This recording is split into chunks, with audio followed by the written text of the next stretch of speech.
Okay. Hi, So, Jaspal. How are you? Nice to have you with me today. Um, Thank you, first of all, for joining my Living with Lockdown conversations. And I'm really looking forward to hearing a little bit more about, how you're dealing with these testing circumstances. But before we go into that, would you please tell our viewers a little bit about yourself and what you do for a living? sure. Rohini, well, first of all, thank you for having me in this conversation. And this is by far the most exciting thing I've done in the last 3 weeks. So it brings a welcome break. So I'm Jaspal, as you've introduced me. And what I do for a living, I do a number of things. I don't follow a kind of a single line of life, as it were. I've been working in the disability sector for the past 28 years. Mainly in disability sports. I'm a wheelchair basketball coach. I have a club in London called the London Titans. But that doesn't pay my bills. That's something that I do because it's a passion of mine. And sports is something I've been engaged in since I was 13 years of age, I think. So it's been in my life for a very, very long time. But my kind of day job, I work for an organization called Every Parent and Child. And they're based in North London, providing sort of frontline support services for children and young people, primarily those with special educational needs and who are disabled, and to their families, to support their journey through education. Yeah, so that's not to say, we're there to make sure kids receive their GCSEs. We are there to support kids with their kind of holistic journey through education. So we ensure that they have the right level of information and advice that they need to make informed decisions. And we provide counseling services for children and young people up to the age of 18. And also we do a personal development, a confidence development program with primary age kids. So that's two. Third thing is I'm passionate about international development and the wheelchair basketball experience I mentioned earlier. I use that to empower disabled people in India. So in 2013, I introduced a wheelchair basketball program into the country, and that's been developing over the years. So I kind of try to go to India about sort of 2-3 times a year to run coaching camps for new players and for the national players. And then number four, finally, I'm really passionate about personal development and have been for many, many years. And recently I decided to sort of venture into becoming a personal development or transformational coach. And so that's something that I'm learning a massive amounts about, and I think the lockdown period has given me some focus, but it's also been a distraction. But look, those are sort of the four main areas, I guess, of my life. Wow, thank you. That's incredible. You've managed to weave in so many different strands into your life. But I think what's interesting to me is that there is a common theme to all of them, is that you want to help others and make a difference through, mentorship, coaching, counseling, and I'm interested, without obviously without going into a huge amount of detail about your story, which I hope we can cover in a separate conversation. But I want to understand how you came to experience, you talked about, being a champion of disabled people for 28 years or something, and you yourself, are in a wheelchair. So can you tell us a little bit about how that came about? Sure, and so the story behind that is I was born in India, in Punjab, and at the age of 3, I contracted polio. It wasn't diagnosed as polio immediately. Polio very often starts with a very high temperature, and my family thought that's exactly what I had, was kind of the common fever, as it were. And it wasn't until several days later that the doctors diagnosed me as having contracted polio. Ultimately, that left both of my legs paralyzed, and but I didn't start using a wheelchair until I was probably sort of 12 or 13 years of age, and I mean using the wheelchair full time. Because whilst I was in India, and I was in India until the age of 7 before coming to the UK. So up until that point, I used to walk with calipers and crutches. Now, I don't know if you know what calipers are, but they're kind of splints that go on your legs to keep your legs straight. Oh yes, And absolutely. kind of, yeah. Yeah, And yeah. so In like in Forrest Gump. that's it, Forrest Yeah, Gump. Yes, yes, spot on, pretty much that's there. it. Yeah. So I spent some of the early parts of my life walking using calipers and crutches. Then when I came to the UK with my family, and that was the first time I was introduced to a wheelchair, and like things like special schools, for example. So I spent the early, well, not the early, but I spent the entire schooling life going to a special school in East London, in Plaistow, called Elizabeth Fry, and um, and that was kind of an exciting mix, sad, disappointing, but also kind of an uplifting type of an experience. And the reason being is, as I said, until I came to the UK, I had no concept of special schools or any type of special provision. You know, growing up in India, I was very much part of the wider community, and it wasn't until I came to the UK that I started being sort of labeled and segregated and put into a box and told, you know, how I should be educated and where I should be educated. And I used to be picked up by a little, not a little, it was quite big, yellow school bus in the morning that would drop me home in the evening as well. So that was kind of exciting in itself, because I didn't have a bus, you know, when I was in India.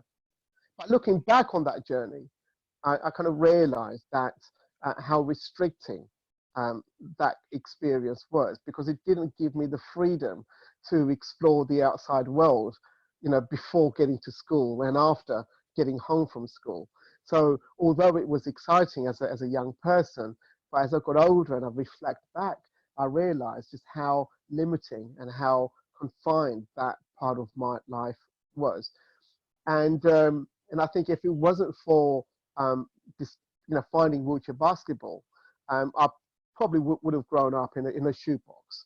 And it was the experience of the sport that gave me kind of the freedom, the liberation. It gave me the opportunity to explore a much wider world and really start to understand what I'm about. And within that, you know, grew a sense of excitement about life and about possibility of what I might want to do.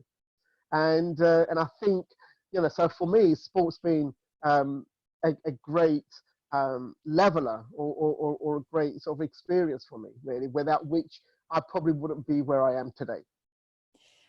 I think the idea of sport is particularly that it allows you to come together with others and work together, doesn't it? Which is that something that you felt was missing in your, you know, schooling, where you were put in the special school with the best of intention, I'm sure, but you found that you couldn't really be part of the mainstream, that you were treated as someone who needed to be treated with kid gloves, and that limited your ability to do normal things.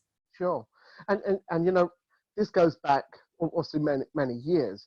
And there wasn't an expectation of disabled kids um, desiring to grow up and become parents or pursue further or higher education or establish meaningful careers. You know, the picture was very much one of, you leave school and you will go to a day center, and there you would probably, you know, weave baskets or pack knife and forks for some airline company and get paid, I don't know, so 50 pence a week or something. And, and that wasn't very far from the options that were offered to me. And so, but, you know, I've been also very fortunate to have some amazing people in my life at the right time who have shown up and spoke to me about an alternative opportunities, or another way of looking at the world, or another option that I may want to explore. And, and that was certainly the case with a group of physios in my school, and I will name who they are, Owen and Kay, and they're much older than me. Um, and the late Kay and Owen, you know, they were very, very inspirational in my life. And they are the ones that really rooted me in sports, and by introducing me not to just wheelchair basketball, but to things like road racing and athletics and swimming and archery and wheelchair tennis. So I had this kind of opportunity presented to me to really examine the world, as I said, through a very different lens to what was being presented to me at school. So one was full of hope, the other one was full of a single destination called a local day centre. Yeah. And then sort of the story continues, you know, and at every kind of a stage or chapter, there's been someone showing up, you know, who's kind of opened the door and said, look, this is possible. Why don't you give that a go? And that pretty much remains to be the case until today. So I think it's because of these individuals showing up in my life that's kind of driven my passion to want to help others as well. So I kind of make myself available as a showing up in other people's lives in these kind of many different forms. And through that, you know, I get the opportunity to reach out and really show other people what is possible, but also to kind of meet them at a point where they get to help themselves and realize, you know, just what is possible for them. And that might be through doing my day job, you know, telling people about what their rights are, what they have access to by way of services that they may not be aware of. It might be just, you know, working with some young people, sharing a story with them and letting them know that it is possible for them to also, you know, have dreams and follow their dreams and really look forward to an amazing and exciting life, and hopefully leave some kind of a footprint in their life as well. Yeah. So I think that's really been sort of the flame, the driver in my sort of ambition to want to help other people. I love that. I think you're absolutely spot on. There's sometimes opportunities come our way, but it's up to us to say yes to them, you know, because there's always going to be people who will offer that, you know, door. But if we don't see the door, if we don't want to open it, we don't want to walk through it, then the journey is going to be very different, isn't it? Absolutely, and I think, you know, somewhere maybe it's to do with my polio experience from a very young age. Maybe it's just to do with, you know, a number of factors, like coming to the UK and seeing that, you know, there is another way of living and seeing that there is another life possibility out there. But there was definitely a spark at some point that sort of made me look at life with a sense of wonderment. You know, is to kind of explore issues, explore opportunities, not necessarily to say, no, I don't want to do that, or I can't be asked to do that, I can't be bothered to do that, but really sort of reach out and embrace the opportunity that is there. You know, explore it. If we don't like it, we can put it back down again. But if we like it, you know, then no doubt it leads to something else, something amazing.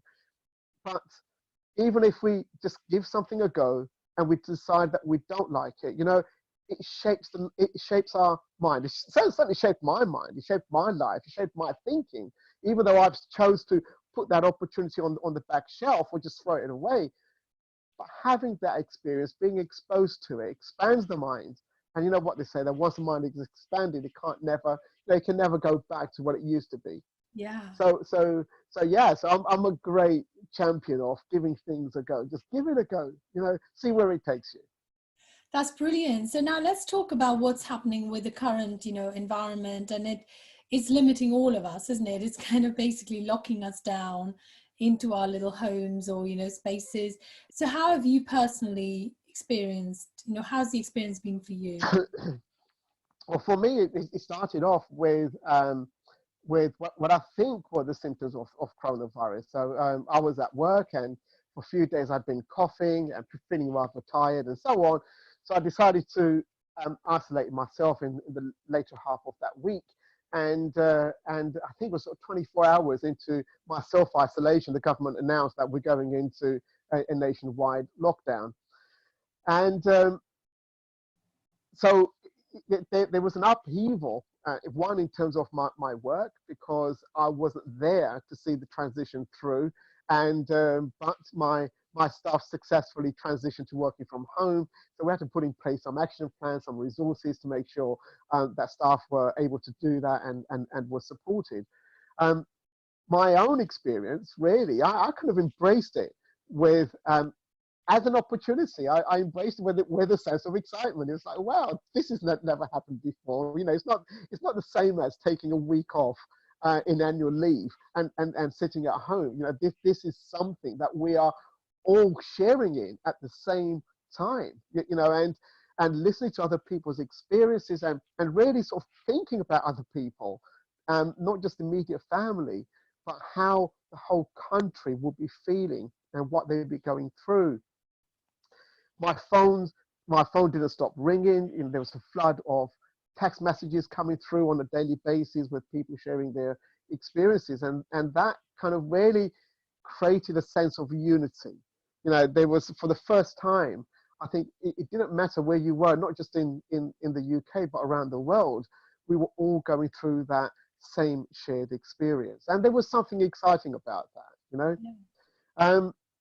So for me, it's been an opportunity to really reflect, to think about what is important in life, yeah, allowing for that new sort of thinking to show up and sort of examine it. It's been interesting watching my daughters go through this process as well, with the younger one who's pulling her hair out right now, thinking, come on, enough is enough. I want to get away from here. The older daughter is really taking the opportunity to develop, excuse me, develop some new skills. You know, so she's kind of thrown herself into personal development as well. And whilst in the lockdown, she's managed to get a new job also. So she'll be, you know, going out of the lockdown into a new career opportunity. My wife works in the care sector, so she hasn't been able to quite experience the lockdown, as she is on the front line. So she's out every day, you know, helping people living at home who need care. So somehow there's a sense of life continues in the background, but at the same time, there's this unthinkable level of isolation. But in that isolation, it's creating time and opportunity to connect with people that I would not have connected with before because I would have been too busy. Yes. It's given me an opportunity to catch up on some reading. I'm still able to do my work in my for my employer. Must add that in.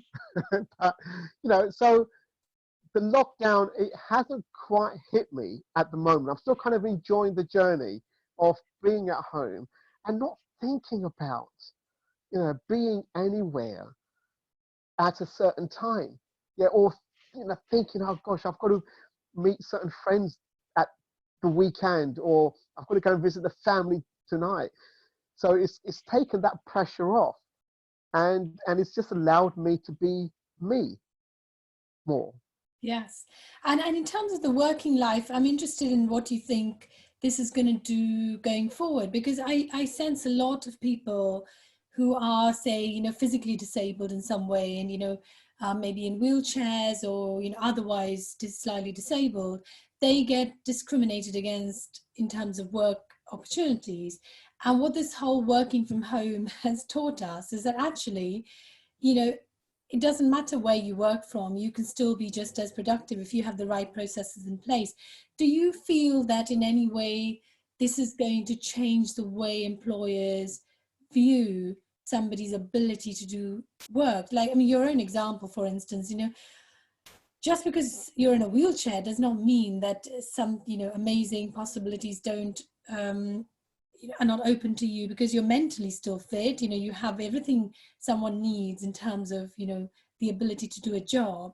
But maybe in the old days, people might have looked at someone like you and said, oh, I'm not sure we can accommodate this person within, you know, our confined premises or whatever. So what's your view? Does anything, do you think anything positive will come out of this in terms of, you know, maybe opportunities for people with disabilities? No, I certainly hope so.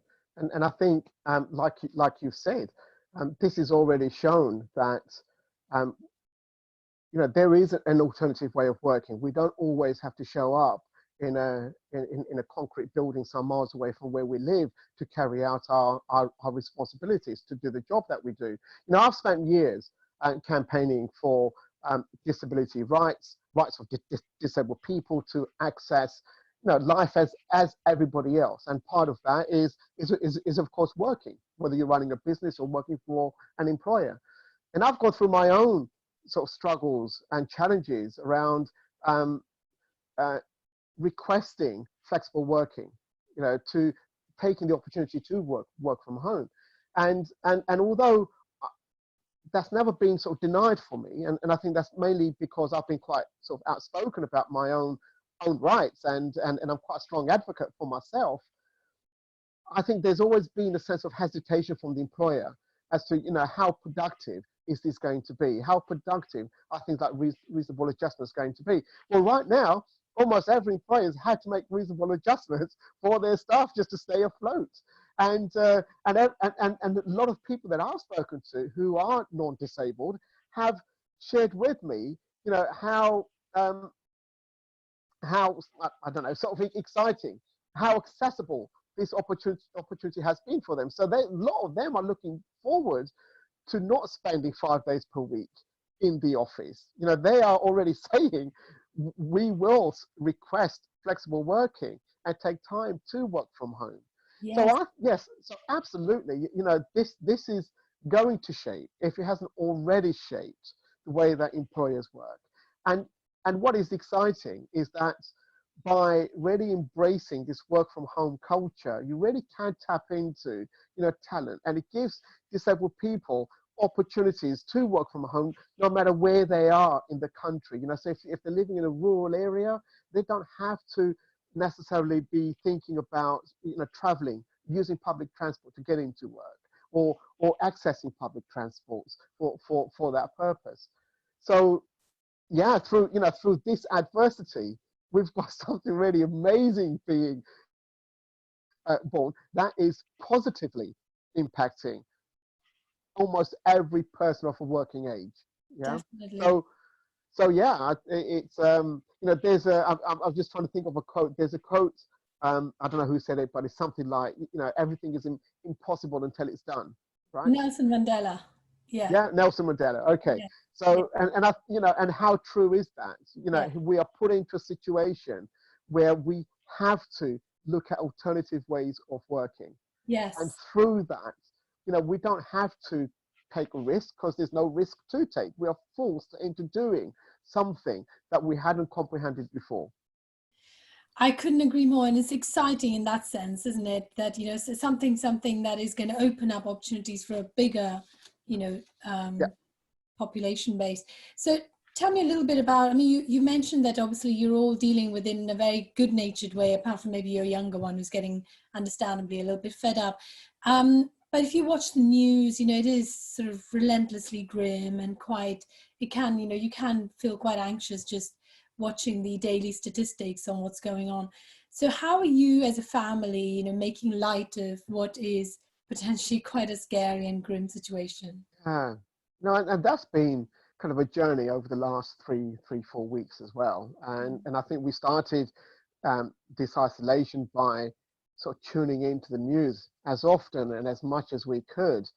And then slowly, you start to discover that actually we heard the headline in the morning. We don't need to hear it throughout the day, because nothing's really changing on a day-to-day basis. But what was happening, as I'm sure is happening with a lot of people, is that it creates kind of a sense of fatigue of the mind, anxiety, frustration, hopelessness, and so on. Because that's really what the mind ends up focusing on, right? When that's the channel that I'm tuning into, then that's the channel that I'm going to focus on. So slowly, over as the days have gone on, I've kind of lessened my curiosity about what is happening in the wider world. But we know there's a lockdown, and until we hear otherwise, that situation isn't going to change.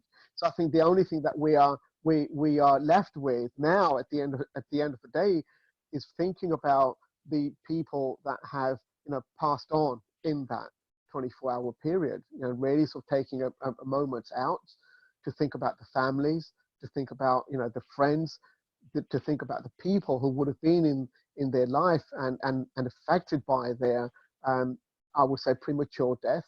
And so it's a time now really for reflecting on those kind of matters, rather than worrying about or thinking about what does whether this is some kind of a conspiracy theory, or how did it start, why did it start, where did it start, is this sort of the 5G conspiracy? So I've kind of heard them all, really, and both myself and the family have had to distance ourselves away from those kind of headlines. But funny enough, it was my younger daughter, who started working from home as well, and she would come down to the living room and say, "Guys, you're still watching the news? Come on, it's the same story. It's getting me down. I can hear the television upstairs." So she was the first one to really kind of shift away from the noise around COVID-19. Yeah. How old are your daughters, out of interest? So the youngest one is 19. The oldest is 27. Right. So obviously the it feels a little bit like the 7 stages of grief, doesn't it? You've got to go through those, and I feel as a nation, maybe globally, we've kind of steadily been through all of those 7 stages, and now we're finally coming to this acceptance stage that this is what it is, and we have to just deal with it, and in its own time it's going to pass. And it's interesting you talk about the reflecting on the people who've had untimely deaths and the devastation. And I was watching the news yesterday, and a bit like you, I sort of limit how much I watch of it. But yesterday I found there was a slightly different tone to the news on BBC. They had a lot more individual stories, people who had died, little snapshots of who died. And I think that's really quite important for us, because some will really be scared by the cold hard statistics, and others will feel like it's just a number. And that's why you have this dichotomy between people who are still walking around as if lockdown is just another day, and others who are so frightened that they're too scared to leave their homes. And I think I'm a sort of bit of an optimist, maybe like you. I feel that this is happening for a reason, and we're going to learn something from it.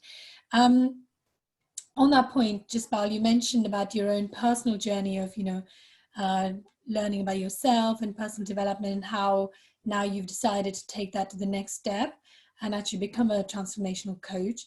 And that feels like a very natural continuation of what you've already been doing for other people. Tell me a bit about what, if anything, you've learned new about yourself through this, through these last 3 weeks of isolation and extra reflection than usual. Good Lord. And anything new that I've learned? I've learned, and I've learned some, how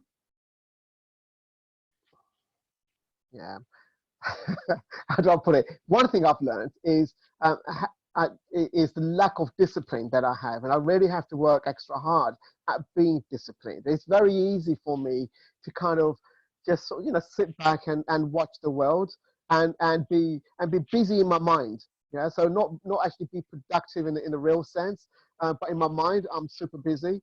So I've learned to really sort of observe that and become more structured during this isolation, and really make sure that every day I am doing something constructive and productive that's adding to the enhancement of my knowledge, enhancement of my skill, that I'm making sure I'm responding to things like my work emails on time, rather than thinking I'll do it later on, which is how things started. So yes, I think it's something about my own sort of self-discipline. When left to my own time and my own devices, and I'm not being examined by anybody else or anything else, and I'm totally the one in charge, then yes, I'm not as disciplined as I thought I would be. But that's okay, because we're learning how to be disciplined. So we're learning how to take responsibility in during this kind of time. Yeah, I think that's probably true for most people who've got used to being in an office space where there's deadlines imposed by other people. To suddenly become autonomous and almost take leadership of your own day and your work is a bit of a leap that we all must learn to. Oh, absolutely. Yes, and I think my week has always been timetabled So on Saturdays, I would do my wheelchair basketball coaching, and on Sunday, I'll probably have a match. And then Monday, I go to work, and then in the evening, I've got more basketball coaching. So from Monday to Friday, you've got your daytime job, and like you said, you know where you need to be, you know what you've got to do, and within that sort of timetable, you try and squeeze in the moments to spend with your family, perhaps going to the restaurant, perhaps visiting mum and dad, doing whatever. Now, all of a sudden, all of those restrictions have been removed. It really is your time. Okay, so I can't go and play basketball anymore. I can't train on a Monday night. I'm not at the office. So that structure, like you said, that structure's been removed, and suddenly the scaffolding has fallen, and I'm having to hold myself up, without that framework around me. Yeah, that's been quite interesting. Yeah. Yeah, so going from doing to being really is Yes. what you've had to grapple with. I'm interested in, obviously you do wheelchair basketball and you're probably physically quite active a lot of the time. How has this enforced, lockdown, which obviously means no, you can't go and play basketball anymore. How's that been for you physically in terms of your... Well, Rohini, listen, 3 weeks ago, if we did this video call, you would have seen me looking skinny like this, right? And today I feel really kind of bloated, but I'm surprised at the rate of, which I'm putting on weight. It's quite shocking. And I sort of sit there thinking, well, actually, I'm not eating any different to what I would normally eat. But the waistline is starting to look very, very different. So yeah, yesterday, I think it was yesterday, I sort of said to my daughter, look, I'm going to order some of those cowbells, and so I can do some real physical exercise at home. And surprisingly, she had one in her bedroom, so she brought that down for me. So I ended up doing some exercises yesterday, and I woke up this morning with that kind of distant memory of having sore muscles and aching muscles and so on, which was nice. It was nice to have that feeling again. So I think today I'm going to have to set aside a little bit more time to do the workout. The workout. Well, you never know that you might actually find something on Facebook or Zoom, somebody who's doing a workout because there's all kinds of virtual workouts going on now, for people who want to stay fit in lockdown. Maybe you could start one, Jaspal. I'm using my position, Rohini. I'm using my position as a wheelchair user, to also kind of just venture out into the streets and take sort of 4 or 5 mile pushes, and not really worry about the police stopping me or questioning me, because they're gonna. My kind of sense is that they're going to look at me and think, well, look, clearly he's out. He's at risk and he's looking after himself. And if that doesn't work, or if I have concerns about that, I'll take my dog out with me. then the police will wonder, well, hold on, is the dog taking him out for a walk, or is he taking the dog out for a walk? So that kind of works for me as well. So in a way, I've got opportunities to exercise. I just need to be disciplined to make sure I go and do what I need to do to keep myself fit. That's it. It comes back to your whole sort of self-discipline thing, isn't it? So I want to now just talk a little bit about what life after lockdown, and once the COVID thing has hopefully become a bit of a distant memory. Where do you see the world going to? Do you have any sense of if anything at all is going to change, and what the new normal is going to look like?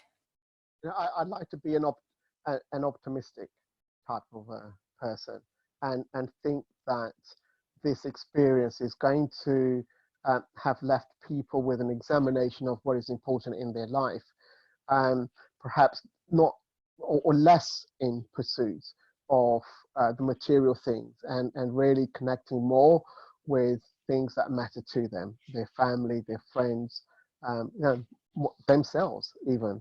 And the fear is that we have very short memories, and within a few days, this is going to become that distant memory, like the holiday that we go on. We can be away sitting under the sun somewhere on an exotic island for 2 weeks and come back, and within 24 hours of going back to work, the holiday is a distant memory as well.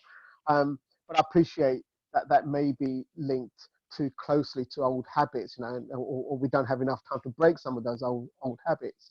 Whereas this experience, here we are a month into the lockdown, and people have had to re-examine how they spend their time, what they do in that time, examine their relationships, and so on. So I'm kind of hoping that the time has allowed for some habits to be broken and new habits and more productive habits to be formed. But we are already thinking about how is the economy going to return to normal life.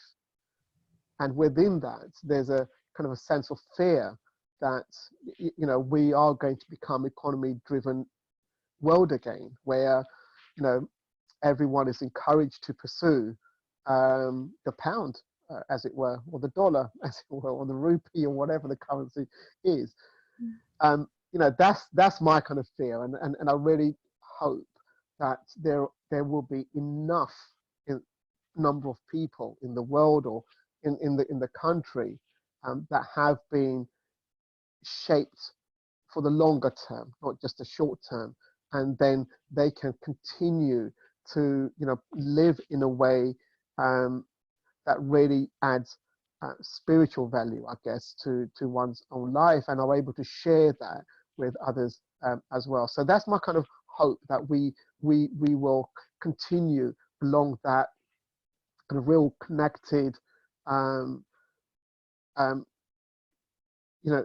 connected, giving, supporting lifestyle, nature kind of a way. But the fear on the other side is that may be a short-lived memory. So I can only take responsibility for what I do, and so for me, I'm very much shaped by this, and I know that I will continue to have a much sort of deeper connection with myself, and be able to share that with the people around me, whether it's here at home with my family, with my wider family, my friends, wheelchair basketball colleagues, or my work colleagues. That's gonna sort of manifest itself in the way I behave, in the way I speak, in the way I conduct myself, and through that, I'm hoping that there will be sort of an echo, and other people will be reminded of what is important. But I can only take care of myself, and that's a commitment I'm making to myself. And I think that's the key point, isn't it? That unlike many other crises that we've seen before, this one really genuinely is global. Yeah. And even though some countries may not have experienced the impact directly yet, but it's like the Mexican wave, it's coming, and even if they're not directly impacted, they're going to be impacted indirectly because of the whole global supply chain. So I'm like you, I'm optimistic that maybe some lessons will be learned, but equally, I think this pain needs to have maybe lasted a long enough period for those habits to really stick. So coming to your point about, you are taking responsibility for yourself and the connections you make and connecting even with yourself. Can you maybe think of one thing that you're going to do differently into the new normal, even when all this is behind us? Something that I think for me, it's going to be, and this has been part of my recent life journey as well, which is being less judgmental, and really just sort of taking things a little bit slowly, and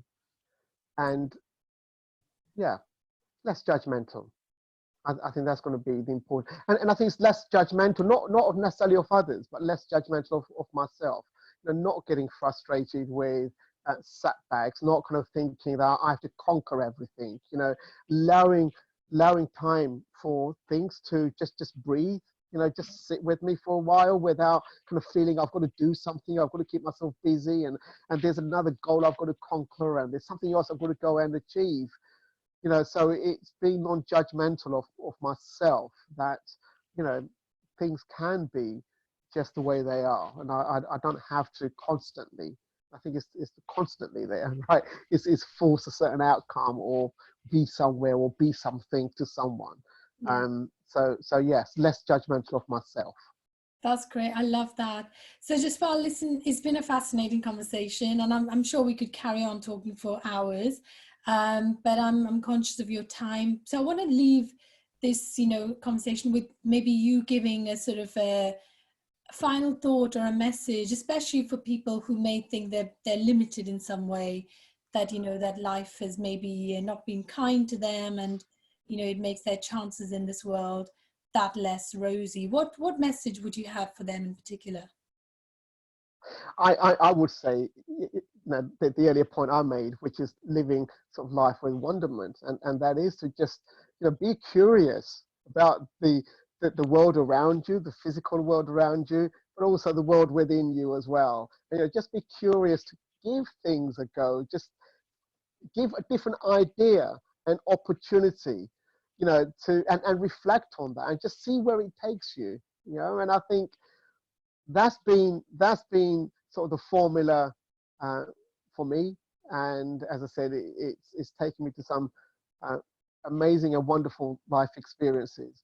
So wonderment, embrace things, embrace the every day with a sense of curiosity, and I don't want to say yes to things. I was watching a film the other day, The Yes Man, and I thought that was quite interesting, where he goes around sort of saying yes to everything and suddenly his life changes. Now, I'm not saying that. I'm not saying say yes to everything. But what I am saying is, be curious. Be curious about the world within and the world outside, and just give things an opportunity and see what happens, see what comes through. I love that. You know what's really interesting, that one of my previous guests talked about exactly that book, and I remember Right. watching the film with Jim Carrey, Yes Man, and he was talking about how much it had influenced him when he was younger. And I literally, yesterday, I downloaded the Audible of the original book, which is Okay. absolutely brilliant, by the way. Fantastic book, far far better than the film. Right. But yes, I completely resonate with that whole, embracing wonderment. And I think that's true of everyone, really. It's not just for people with, any disabilities or limitations. It's all of us need to do that. And I think Absolutely. the place to explore that curiosity is ourselves, because we often take ourselves for granted. We think we know ourselves really well. And if we could take the time to maybe explore who we really are, we might find some really interesting things as well. Yes. Yes. Yes. Absolutely. Great. Listen, Jaspal, thank you so very much for this wonderful conversation. And I wish you a happy rest of your lockdown, and Thank you. look forward to meeting with you in person when this has all come to an end. Looking forward to it, and thank you very much for tuning in with me as well. Thank you for the conversation. Pleasure, pleasure. Take care now. Take care. Bye Bye bye. bye.